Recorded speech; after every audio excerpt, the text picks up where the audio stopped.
लोग खड़े होकर के तुम्हारा दीदार करते हैं।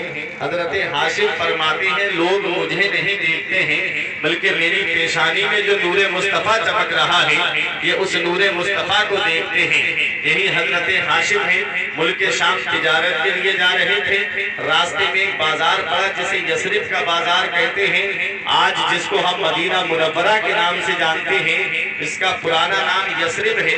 मदीना तो मेरे नबी के कदमों की बरकत से बना है, मदीना तो मेरे नबी के पाए मुबारक की बरकत से बना है। उस यसरिब के बाजार में मार्केट लगा हुआ है, लोग दुकानों पर बैठ करके अपना अपना सामान फरोख्त कर रहे हैं। उन्हीं मार्केट में एक दुकान में एक बड़ी हसीन और जमील औरत बैठी है बाकायदा पर्दे के साथ में, जिनका नाम तारीख में हजरत सलमा मिलता है। हजरत हाशिम का निकाह हजरत सलमा के साथ हो जाता है। जो नूरे मुस्तफ़ा हजरत हाशिम की पेशानी में चमक रहा था वो नूरे, जब बच्चा पैदा होता है तो उसके सर के बाल काले होते हैं, लेकिन आज जो यसरिब में बच्चा पैदा हुआ है उसके सर के बाल काले नहीं बल्कि सफेद है। और आप जानते हो अरबी में बूढ़े को शैबा कहा जाता है, और जिसके बाल सफेद पड़ जाते हैं तो लोग आम तौर पे कह दिया करते हैं कि इसके बाल सफेद पड़ गए, ये तो बूढ़ा हो गया। जब हजरत हाशिम के बेटे इस दुनिया में आए तो अहले अरब कहने लगे हाजा शैबा, हाजा शैबा, ये तो बूढ़ा है, इसके सर के बाल सफेद हैं। यही उनका नाम पड़ गया।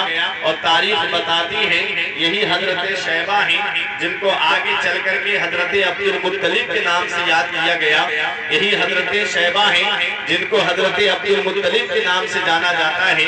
हजरत शैबा नाम लोगों की जुबान पे नहीं रहा बल्कि हजरत अब्दुल मुत्तलिब हर इंसान की जुबान पे रट गया है। हजरत अब्दुल मुत्तलिब को परवरदिगार आलम ने 11 बेटे अता फरमाए। जब आप जमजम का कुआं खोद रहे थे तो दूसरे कबीले के लोगों ने कहा कुआं खोदने नहीं देंगे। आपने पीछे मुड़ के देखा तो आपके एक बेटे खड़े थे। उस वक्त आपने मन्नत मानी, ए अल्लाह अगर तू मुझे 10 बेटे अता फरमाएगा तो एक बेटा मैं तेरी राह में कुर्बान करूंगा।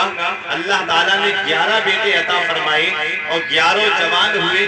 तो आप अपनी मन्नत पूरी करने के लिए खड़े हुए तो अपने तमाम बच्चों को बुलाया, कहा बेटा मैंने ऐसी ऐसी मन्नत मानी है, बताओ तुम्हारा क्या इरादा है। हर बेटे का जवाब था कि अब्बा हम राज़ी। मुत्तलिब ने कहा बेटा मैंने ऐसी मन्नत मानी है कि मुझे एक बेटा राह खुदा में कुर्बान करना पड़ेगा। हर बेटा तैयार हो गया। आपने कुरान अंदाजी की, 3 मरतबा कुरान अंदाजी की और तीनों मरतबा नाम हजरत अब्दुल्ला का निकला जो मेरे आका के वालिद है।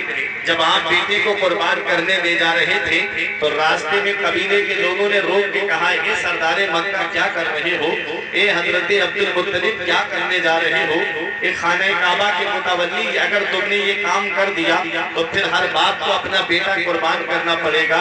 ऐसा करो थोड़ी दूरी पे काहिना औरत रहती है, चलो उसके पास चलते हैं और उससे जाकर के पूछते हैं वो कोई रास्ता निकालेगी, वो कोई तरीका बताएगी। जब आप अपने बच्चे को लेकर के जब वहां पहुंचे तो उस काहिना औरत का दरवाजा खटखटाया।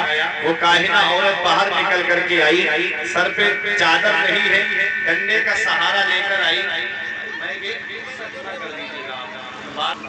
दुरूद पाक पर अल्लाहुम्मा सल्ली अला करके आई और आने के बाद में कहा क्या बात है।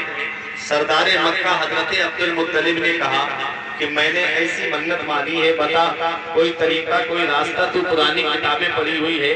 तो उस काहिना औरत ने कहा क्या बेटा दिखा सकते हो, क्या अपने बच्चे का दीदार करा सकते हो। तो हजरत अब्दुल मुत्तलिब ने कहा हाँ क्यों नहीं। हजरत अब्दुल्ला को सामने किया, वो काहिना औरत हजरत अब्दुल्ला की पेशानी को देखने लगी और घर के अंदर गई, चादर ओढ़ के आई, पर्दे के साथ में आई और हजरत अब्दुल मुत्तलिब से कहती है अब्दुल मुत्तलिब वापस चले जाओ, अपने इस बेटे को वापस ले जाओ। दुनिया में कोई ऐसी तलवार बनी ही नहीं है जो हजरत अब्दुल्ला की गर्दन को काट दे। आपने कहा कैसे कह सकती है ये बात। तो उस काहिना औरत ने कहा मैंने पुरानी किताबों में पढ़ा है कि आखिरी पैगंबर जो इस दुनिया में तशरीफ लाएगा उसका नूर हजरत अब्दुल्ला की पेशानी में जगमगा। जगमगा रहा है, हजरत अब्दुल्ला की पेशानी में जगमगा रहा है। तो उसने ये जब ये कहा तो हजरत अब्दुल मुत्तलिब अपने बेटे को वापस लेकर के आ गए। तो जिस दिन उस काहिना औरत ने कहा कि आखिरी पैगंबर का नूर इनकी पेशानी में जगमगा रहा है और इनके जरिए वो आखिरी